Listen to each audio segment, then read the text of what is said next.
अगर आप ओवरसीज पाकिस्तानी हैं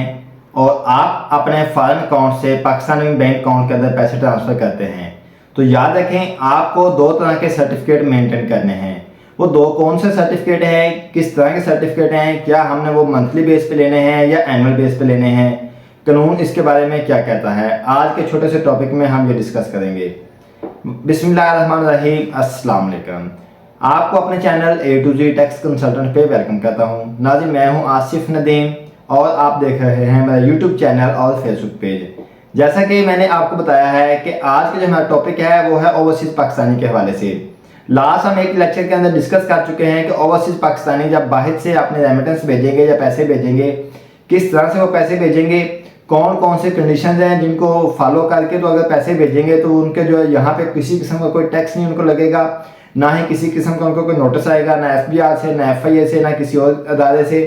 और क्या क्या उसके लिए जो करना पड़ेगा, किस चैनल को उनको फॉलो करना पड़ेगा पैसे भेजने के लिए। और ये तमाम चीज़ें हमने लास्ट लेक्चर में बड़ी डिटेल में डिस्कस कर ली थी कि अगर आप अपने पर्सनल बैंक अकाउंट में पैसे भेजते हैं, वहाँ से फॉरेन अकाउंट से अपने लोकल अकाउंट में और फिर वहाँ से फैमिली को भेजते हैं तो उसकी किस तरह से प्रोसीडिंग होगी, और अगर आप वहाँ से फॉरेन से अपने डायरेक्ट जो एक्सचेंज के थ्रू पैसे भेजते हैं फिर किस तरह से उसकी प्रोसीडिंग होगी, और अगर आप फॉरेन से जो है वो पैसे अपने किसी दोस्त के थ्रू यहाँ पाकिस्तान में भिजवाते हैं तो उसकी किस तरह से जो वो प्रोसीडिंग होगी।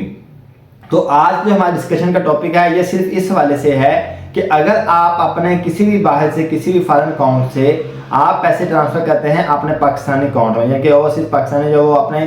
फॉरेन अकाउंट से अपने लोकल अकाउंट के अंदर अगर पैसे ट्रांसफ़र करता है, या फिर अपने फैमिली के अंदर जो ब्लड रिलेशन है या अपनी जो फैमिली के सपोर्ट के लिए जो पैसे भेजता है एज ए रेमिटेंस, उसको जब वो अपने किसी बैंक के थ्रू पाकिस्तानी बैंक के थ्रू भेजेगा या फिर किसी भी फॉरेन एक्सचेंज के थ्रू भेजेगा तो उसको दो तरह के जो सर्टिफिकेट हैं वो मेंटेन करने हैं। पहला जो सर्टिफिकेट है वो है PRC सर्टिफिकेट, यानी कि PRC सर्टिफिकेट ऐसा सर्टिफिकेट होता है जिसके अंदर जब आपकी बाहर से कोई भी रेमिटेंस आती है पाकिस्तान में तो वो आपको बैंक एक सर्टिफिकेट इशू करता है। नॉर्मल तो ये होता है कि बैंक अगर आपने बैंक से ईमेल अलर्ट ली हुई है तो फिर क्या कहता है, बैंक जो है वो जैसे बाहर से पेमेंट आती है आपके अकाउंट में एज ए रेमिटेंस तो बैंक उसके अगेंस्ट आपको PRC सर्टिफिकेट इशू करता है। उसके ऊपर डिटेल कंप्लीट होती है, किस डेट को पैसे भेजे गए, किस बंदे ने भेजे हैं, किस अकाउंट से आए हैं, और ट्रांजैक्शन का रेफरेंस क्या है, कितनी अमाउंट जो फॉरेन करेंसी की अमाउंट थी जो कि वहाँ से जो भेजी गई, और PKR के अंदर कितनी अमाउंट यहाँ पे क्रेडिट हुई है, उसके ऊपर एक्सचेंज रेट क्या लगा है, तमाम तर चीज़ें PRC सर्टिफिकेट के अंदर अवेलेबल होती हैं। आगे जाके आपको बताता हूँ कि ये क्यों ज़रूरी है, इसकी इतनी अहमियत क्यों है। तो इसके अलावा जब आप एक तो यह है कि जब आप कोई ट्रांजैक्शन भेजेंगे आपका बैंक जो है वो फ़ौरन से पहले आपको उसके अगेंस्ट PRC सर्टिफिकेट इशू करता है। अगर आपको PRC सर्टिफिकेट बैंक नहीं भेज रहा तो आप अपने बैंक को बोलें कि भाई हमें PRC सर्टिफिकेट भेजा करें, जब हमारी कोई ट्रांजैक्शन आपके पास आती है वहाँ पे अपना ईमेल इंटर कराएं और ईमेल के अलर्ट लेके तो आप PRC सर्टिफिकेट लेते जाएं अपने बैंक से हर ट्रांजैक्शन के साथ साथ। और दूसरी जो चीज़ आती है वो आती है PRC स्टेटमेंट। PRC स्टेटमेंट जो होती है ये आपको एनुअली मिलती है, यानी कि जब पूरे साल के अंदर पिछले यानी कि जब टैक्स ईयर क्लोज होता है तब आप अपने बैंक से PRC स्टेटमेंट निकलवाएं। उसके ऊपर तमाम डिटेल होती है कि आपकी जो बाहर से पेमेंट आई है किस किस डेट को कौन कौन सी पेमेंट आई है, एक्सचेंज रेट क्या है, तमाम तर डिटेल उसके ऊपर मेंशन होती है। और फिर ये है कि जो जब आपके पास PRC स्टेटमेंट आती है आप उसको आपके पास जो मंथली या आपके पास जो ट्रांजैक्शन वाइज PRC सर्टिफिकेट आते हैं उनके साथ वेरीफाई कर सकते हैं, या फिर जब आप अपने टैक्स की रिटर्न फाइल करते हैं तो आप अपने कंसल्टेंट को वो PRC स्टेटमेंट और आप PRC जो सर्टिफिकेट है ये दोनों चीज़ें आप अपने कंसल्टेंट को भेजें, उसको बोलें कि भाई इसको वेरीफाई कर लें, वेरीफाई करने के बाद आपकी फाइलिंग करें। अब नॉर्मल होता क्या है कि हम बैंक से, हमारी ये प्रैक्टिस ही नहीं है कि हम बैंक से जो है वो PRC सर्टिफिकेट डिमांड करें, हम बैंक से पूछते नहीं है कि हमारा PRC सर्टिफिकेट क्या है। अब अक्सर जो मेरे पास ऐसे भी क्लाइंट हैं जिनके बाहर से जो बाहर से पैसे भेजते हैं उनके यहाँ पे खास करके मिज़ान बैंक है। मिज़ान बैंक ने कभी भी अपनी वो स्टेटमेंट के अंदर कोई डिटेल नहीं लिखी कि पेमेंट कहाँ से आई है, इसकी जो नरेशन क्या है, जस्ट वो इनवर्ड क्लियरिंग लिख देते हैं या फिर जो फंड ट्रांसफर लिख देते हैं। अब उसका कोई जो है उसके ऊपर मेंशन नहीं है कि ये रेमिटेंस आई है, होम रेमिटेंस है, बिजनेस रेमिटेंस है, किस तरह की रेमिटेंस है, कि तमाम चीज़ें उसके ऊपर जो मेंशन होनी चाहिए लेकिन उसके ऊपर मेंशन नहीं होती। अगर आप MCB की बैंक स्टेटमेंट उठाएंगे तो वहाँ पे मेंशन होता है कि भाई ये आपकी रेमिटेंस आई है, बाहर से आई है और किस तरह से आई है, प्रॉपर उसके ऊपर सारी चीज़ें मेंशन होती हैं। अब जब आप बैंक से ये पीआरसी सर्टिफिकेट नहीं लेंगे, आप बैंक से पीआरसी स्टेटमेंट नहीं लेंगे, तो आप उसके बगैर ही अपनी टैक्स के रिटर्न फाइल कराने के लिए आप अपने कंसल्टेंट को बैंक स्टेटमेंट भेज देते हैं। अब कंसल्टेंट क्या करते हैं, कंसल्टेंट जो नॉर्मल जो प्रैक्टिस चल रही है वो ये चल रही है कि कंसल्टेंट आपके बैंक स्टेटमेंट से टोटल जो है जो उनको समझ आ रही होती है कि ये अमाउंट जो है वो फॉरेन रेमिटेंस हो सकती है, वो तमाम अमाउंट को जो है ना कलेक्ट करता है, इकट्ठी करने के बाद वो फॉरेन रेमिटेंस के कॉलम में ऐड कर देता है। अब नेक्स्ट प्रोसेस क्या होता है कि एफबीआई जब आपका सेल्फ ऑडिट करता है, एफबीआई जब ऑडिट आपका करता है, आपके स्टेटमेंट का जायजा लेता है, आपकी जो एफबीआई की प्रोफाइल है उसका जायजा लेता है, जो आपने रिटर्न फाइल की होती है, तो वहां पे दोनों बैलेंस में डिफरेंस आ जाता है। यानी कि जो आपकी स्टेटमेंट है वहां पे आपकी रेमिटेंस अमाउंट कुछ और बन रही है, लेकिन आपने जो एफबीआई को फीडिंग की है, जो आपने डाटा भेजा है, वहां पे आपकी रेमिटेंस की अमाउंट कुछ और बन जाती है। तो जब ऐसी कोई सूरत पैदा होती है तो आपको एफबीआई फौरन से पहले नोटिस भेजेगा कि भाई आए और हमें जवाब दें कि ये जो है क्या आपने किया है। तो सबसे ज्यादा मसला ये फॉरेन रेमिटेंस के लिए है और जो ओवरसीज पाकिस्तानी है उनके लिए है। क्यों?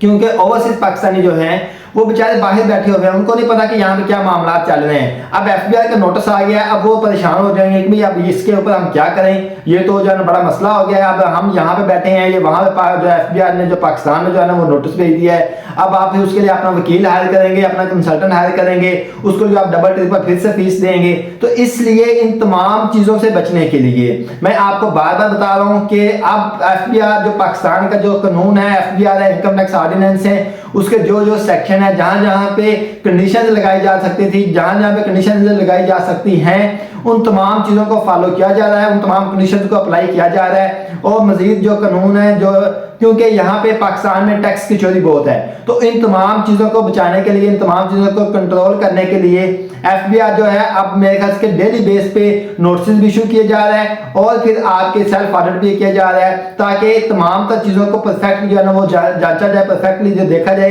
कि क्या क्या काम हो रहे हैं और किस तरह से जो है लोग अपनी फीडिंग कर रहे हैं।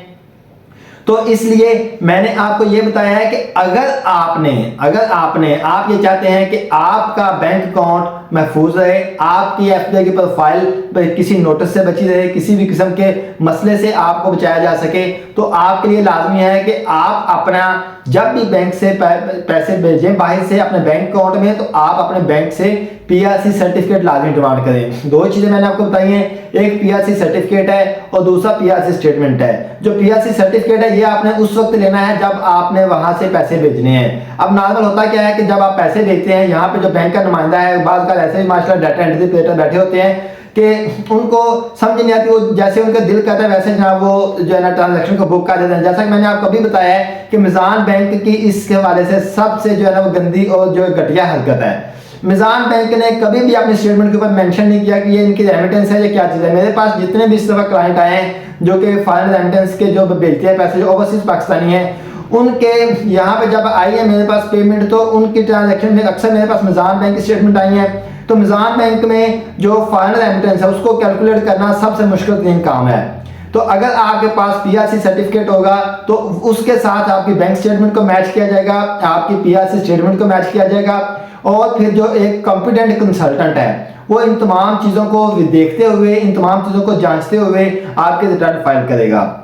मैं हमेशा अपने कस्टमर को कहता हूं, अपने जो क्लाइंट्स हैं, मेरे जो टैक्स पेयर्स जो क्लाइंट्स हैं, उन तमाम को कहता हूं कि हमेशा आप जब भी अपनी टैक्स की रिटर्न फाइल कराया करें, आप अपना डाटा कंप्लीट भेजा करें। किसी भी किस्म का डाटा अगर आप लूज करते हैं, आप नहीं भेजते, लेकिन बाद में आपके प्रोफाइल में से या आपके सीएनएसी में से वो चीज़ ट्रेस हो जाती है, तो वो आपके लिए परेशानी का बायस बनती है। इसलिए जो जो चीज़ें आपको बताई जाती हैं, जो जो चीज़ें मैंने अभी आपको बताई हैं ओवरसीज़ के लिए, ये तमाम चीज़ें आप अपने जो इन तमाम चीज़ों को फॉलो करें। एक तो यह है कि लास्ट लेक्चर में मैंने आपको इसके कंडीशंस बताई थी कि अगर कोई पैसे बंदा बाहर से भेजता है तो उसके लिए क्या क्या कंडीशन है, कौन कौन सा प्रोसेस है उसने जो फॉलो करना है। और एक आज के टॉपिक में मैंने आपको बता दिया है कि कौन कौन से दो डॉक्यूमेंट्स हैं जिनको आपने मेंटेन करना है, एक पीआरसी सर्टिफिकेट है और एक पीआरसी स्टेटमेंट है। ये दो डॉक्यूमेंट आपने लाजमी अपने पास रखने हैं ताकि आपको किसी भी किस्म के नोटिस से बचाया जा सके। इससे रेलिवेंट अगर आपका किसी भी किस्म का कोई क्वेश्चन है या कोई और आपका कोई मसला है तो आप हमारे साथ जो डिस्कस करें, हम इंशाल्लाह कोशिश करेंगे उसके ऊपर आपको बताया जाए। अस्सलाम वालेकुम।